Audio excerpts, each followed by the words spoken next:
Hi, my name is Ryan Coburn. I am going to be talking about Chapter 5, Question 3. Should sexual partners discuss what is arousing for each person? What are the costs and benefits of this type of communication? What are your attitudes toward talking with an intimate partner about what is arousing and what is not? Imagine for a moment that your partner had a fascination with your feet and wanted to kiss and touch them. How would your attitudes encourage your or discourage this discussion? And I picked this question just because it seemed to be the most substantial, the best one to discuss, but it is kind of an opinion question, so feel free to disagree with me. Know that anything I say might not be fact. But the first part of the question, should sexual partners discuss what is arousing for each person? Um, yes, for sure. Communication is important in all parts of a relationship.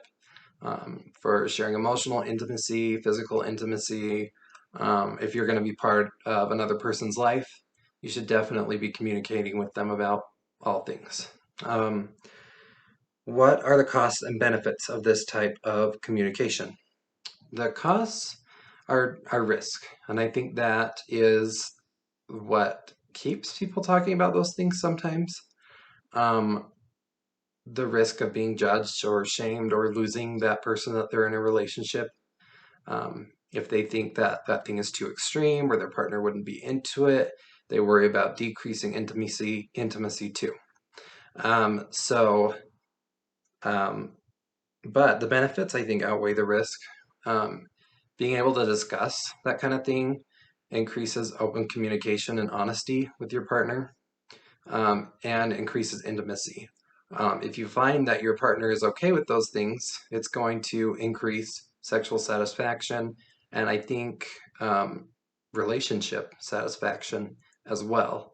So it can only benefit you. And I think also on the other side is that even if they say no, I think if things are handled well, it creates opportunities for more honesty and more open communication in the future.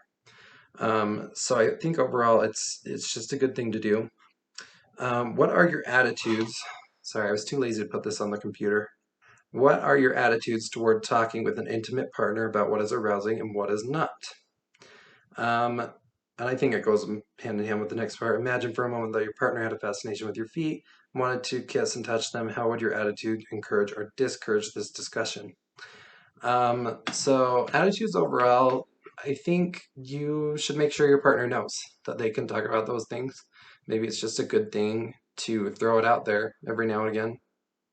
Hey, are you satisfied? I don't I don't know exactly how that would go, but I think it depends on who you're talking to. You have your own form of communication with them. So just, talking about it, making sure, maybe even probing, like, is there something new you want to do today?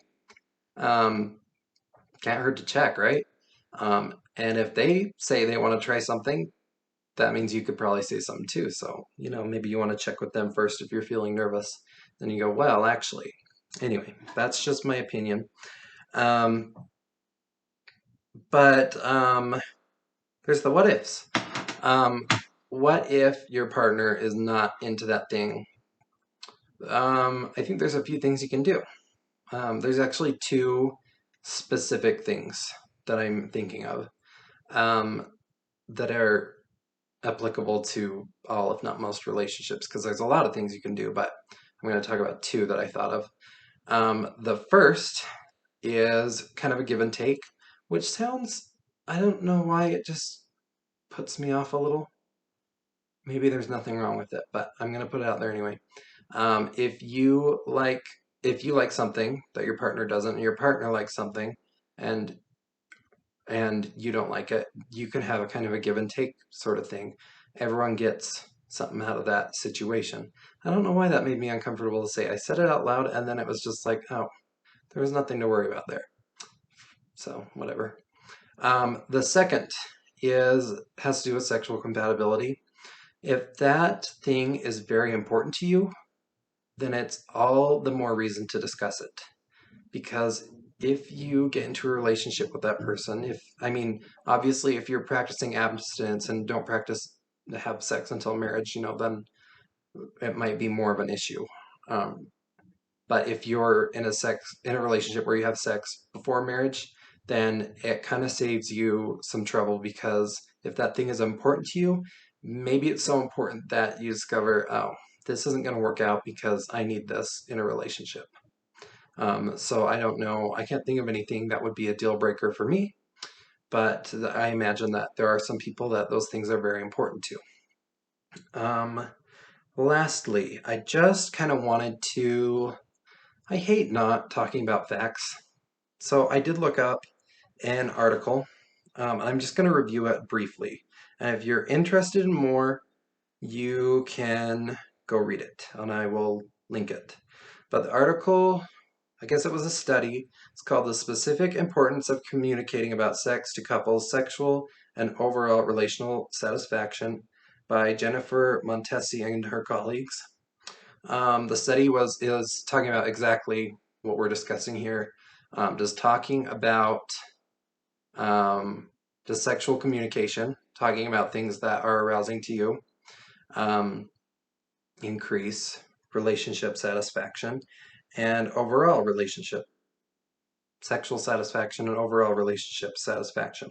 So it all made sense. I try and proofread and make sure that everything is reliable, and it all made sense, but you can review it yourself, until I got to the statistics, because these charts are weird to me.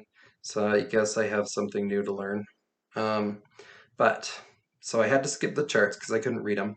But if you just jump to the end where it talks about the results, I should have had this pulled up. I'm so sorry, guys. The results of this study add to the body of literature suggesting that open communication about the sexual aspects of relationship is an important determinant of relationship satisfaction, both generally and in the sexual domain. Findings provide preliminary support for the possibility that increasing the openness of partners' communication about sexual topics such as fantasies, I should slow down.